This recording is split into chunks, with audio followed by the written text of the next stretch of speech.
Jeep Ram Fiat, we make buying easy.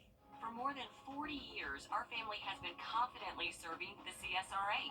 Our friendly and knowledgeable team at A&D is here to help you from design to install. Don't leave your project in the hands of subcontractors. Our in-house certified flooring installers are the most trusted in the business. We offer free in-home consultations and financing options up to 48 months interest-free to help bring your vision to life. A&D Carpets and Hardwoods. Come see us today. Bring on the flavor with Firehouse Subs.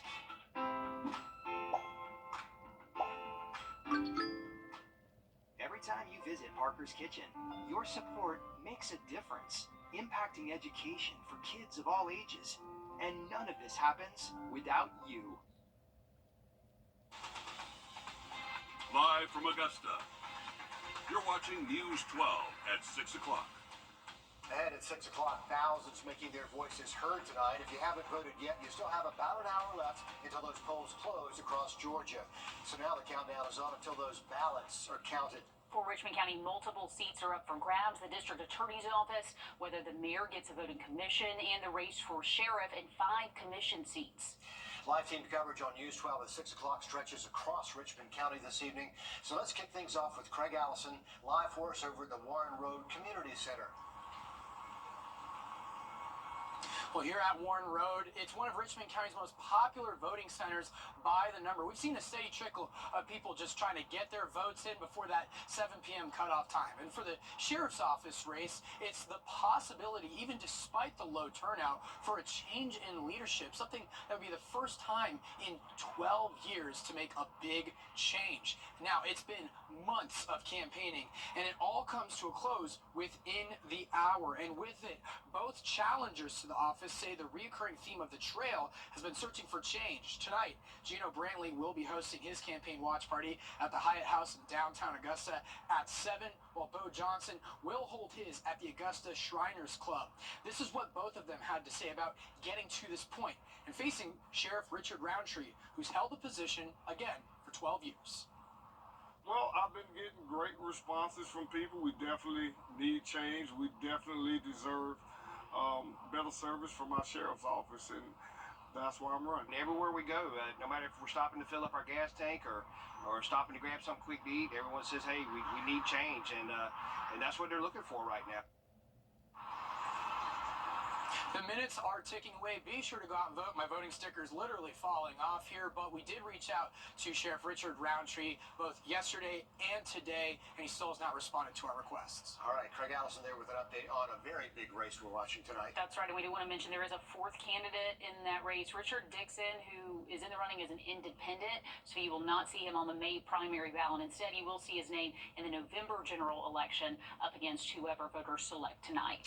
To weather now, and Riley, no issues for voters today on the weather front. Just a beautiful afternoon outside. Really nice out there later in the week, though, in just about 10 minutes. Riley, thanks. Voters also deciding if they want to keep District Attorney Jared Williams in office or if his challenger Amber Brantley will take on that role. Nick Vila joining us live from the polling place over at Diamond Lakes. And with time winding down, Nick, what do we need to know about these two candidates? Yeah, well, supporters from both sides of the ballot have been out here for as long as we've been out here, and they've been out well before us as well, some as early as right when the polls open at 7 a.m. But the music is still blaring here. Bullhorns are still going as, you know, they're trying to make their final push to appeal to their side to get them to cast their ballot in their favor. Right now, Jared Williams currently serves as the DA. Amber Brantley serves as the Assistant District Attorney for Columbia County. Williams says that he's running on the fact that he hasn't hidden in office. He's been seen and been accountable. For Brantley, she's looking to uphold, protect, and restore the district attorney role. She's looking to uphold fair and just prosecution, saying she's been doing the job in Columbia County, but now wants the job in Richmond and Burke County because of family ties to the area. Williams says that he's been doing more than enough in office while adding the special victim units and adding the youth diversion to the arts program. We spent the past 4 years building a criminal justice system that understands the difference between the monsters you have to take out and the people you need to help out. We've been building programs and partnerships to make this a safer community seek justice and do the right thing pertaining to all the cases, and to move that backlog. And so that is my biggest concern, not really the numbers, but just doing the work, because the work obviously isn't being done right now with the overpopulated jail as well as that backlog.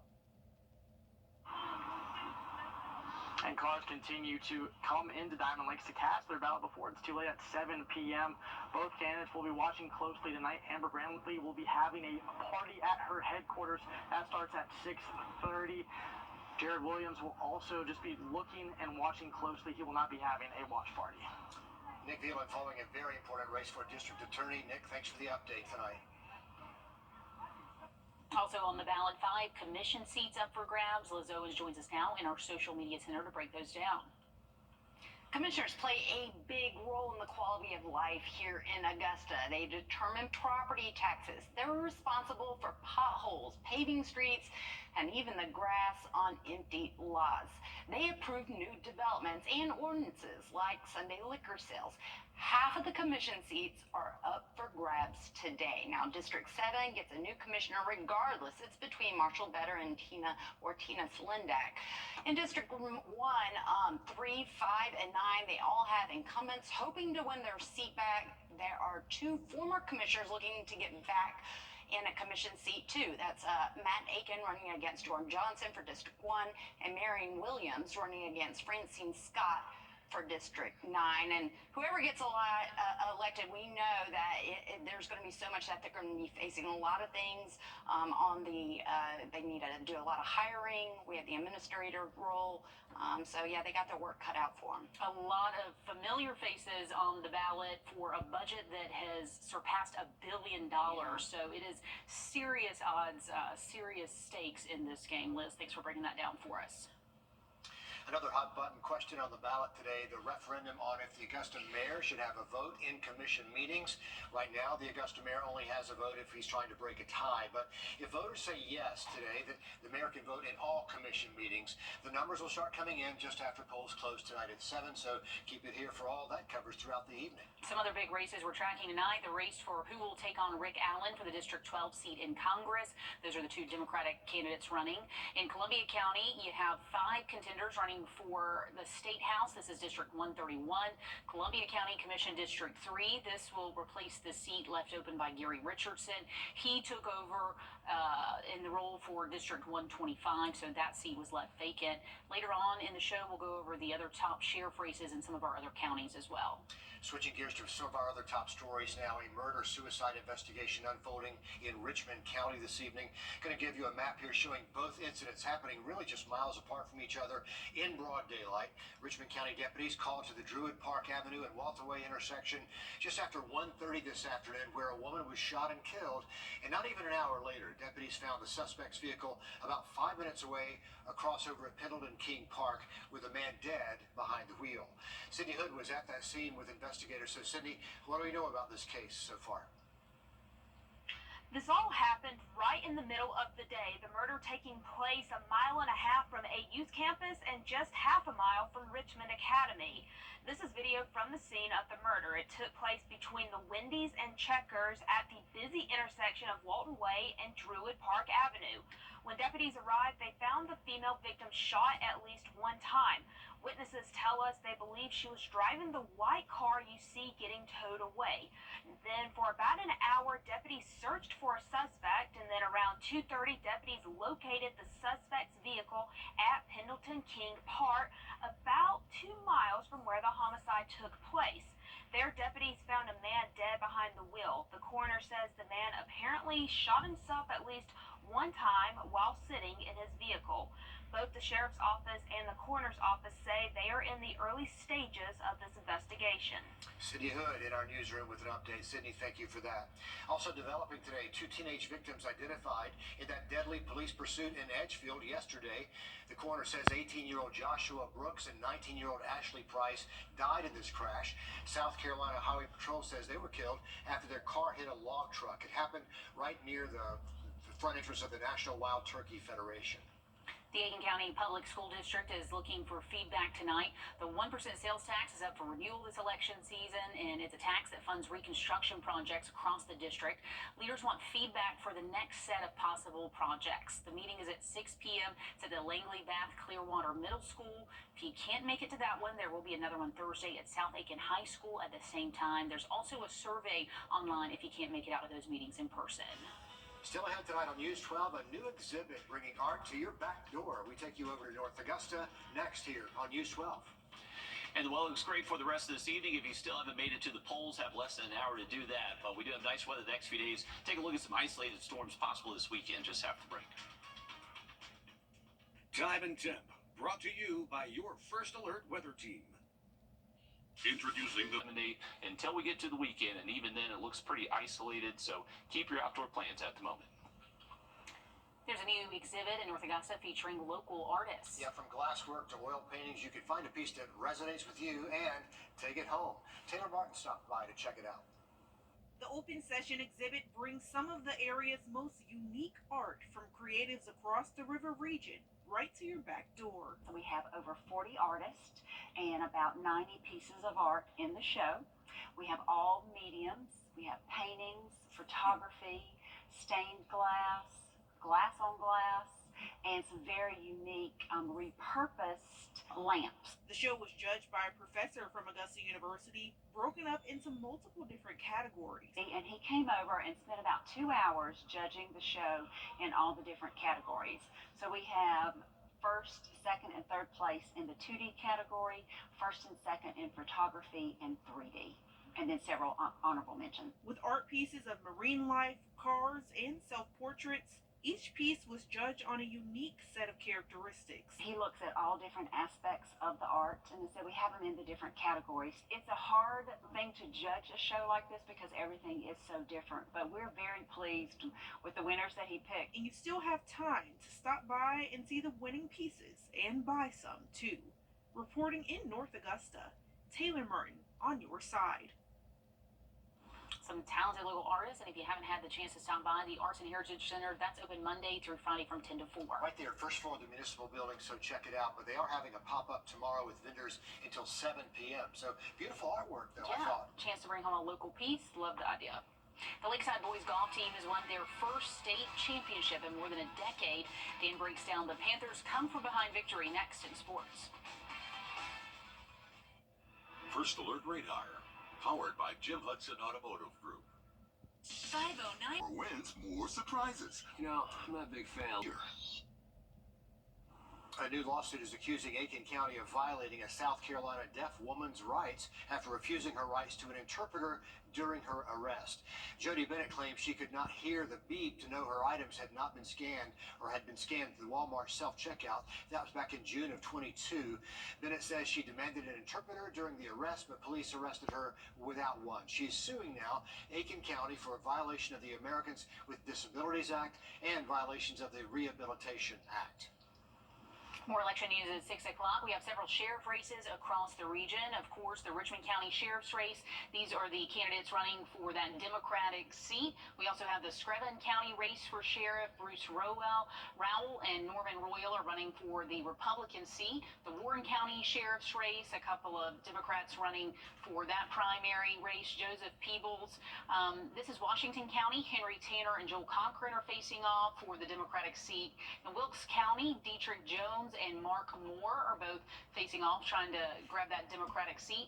In Glasscock County, Don Hilson and Jeremy Kelly are the two Republicans trying to secure the nomination. Jefferson County, we have Gary Hutchins, Trey Lewis III, and John Maynard all running for that Democratic primary seat. So we will keep you posted on all of these all night long. When we're not on air, we'll also be online as those results start to come in. On your sideline. The fight final rounds of the GHSA Golf State Championships are today, and a few of our local teams went into their final rounds within striking distance of taking the top spot. After finishing 4th in state last year, the Lakeside boys golf team made it their mission to get back to the state championships this year and get the job done. That is exactly what the Panthers did. They came into today's final round 7 strokes back of the lead in 3rd, but a little can-do attitude and some elbow grease helped them surge up the leaderboard to take the top spot and win the Class 6A state championship. Sophomore Hamilton Coleman won the individual state title, shooting a 70 in round 1 and a 69 in today's final round. Here's a look at that final leaderboard. The Panthers won their first state title in boys golf in over a decade by 4 strokes. Congrats to Lakeside for getting the job done. The Greenbrier girls are still trying to defend their crown. They're currently in 2nd place in the Class 5A state championships. Their leaderboard should be solidifying soon, and I'll have the latest on the Lady Pack tonight at 11. The SEC Baseball State Tournament, or SEC Tournament, is underway in Hoover, Alabama. A disappointing 9-1 loss to LSU has brought Georgia's chances of winning the SEC Championship to a close. Charlie Condon was 0 for 4 in that loss. Despite falling behind early, the 10-seeded South Carolina Gamecocks roared back to knock off Bama 10-5. This win means the Gamecocks are moving on to the 2nd round. Well, they'll have a date with 2-seed Arkansas tomorrow afternoon. All right, thank you for that, Dan. Remember, early tomorrow morning, we are anticipating some dense fog around the area, so be safe on the roadways around sunrise. Another quick look at that 7-day just after break.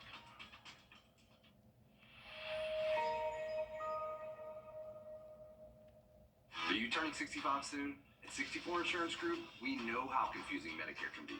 Let us guide you through the entire process. And by the way, you don't pay a penny for our services. Don't wait until you're 65 to call. ForYou64.com.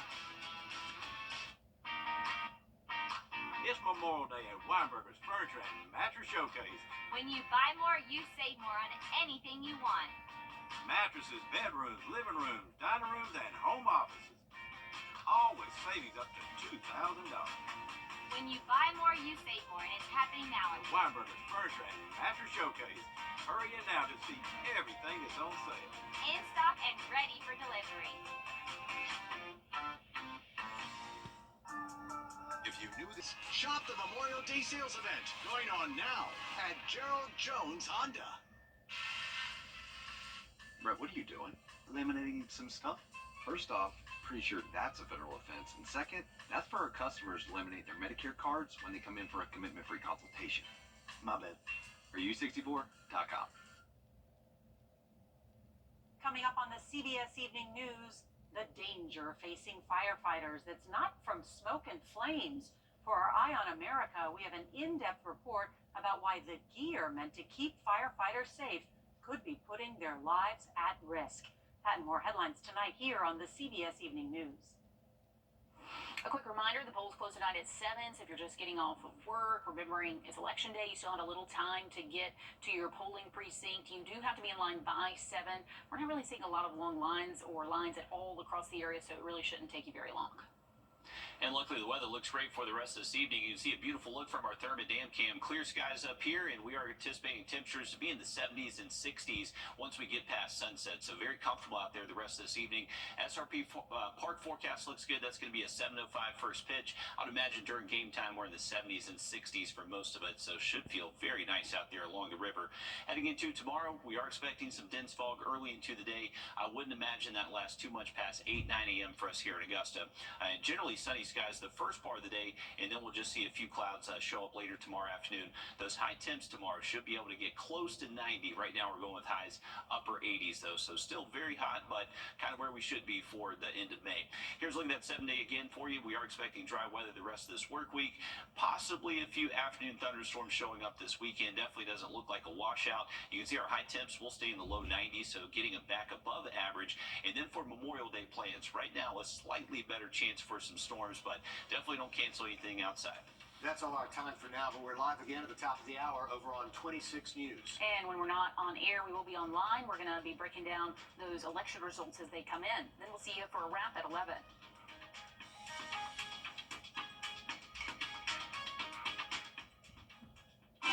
CBS Evening News, we focus on solutions, finding solutions to help people understand what are the right choices to make for you and your family. It's here.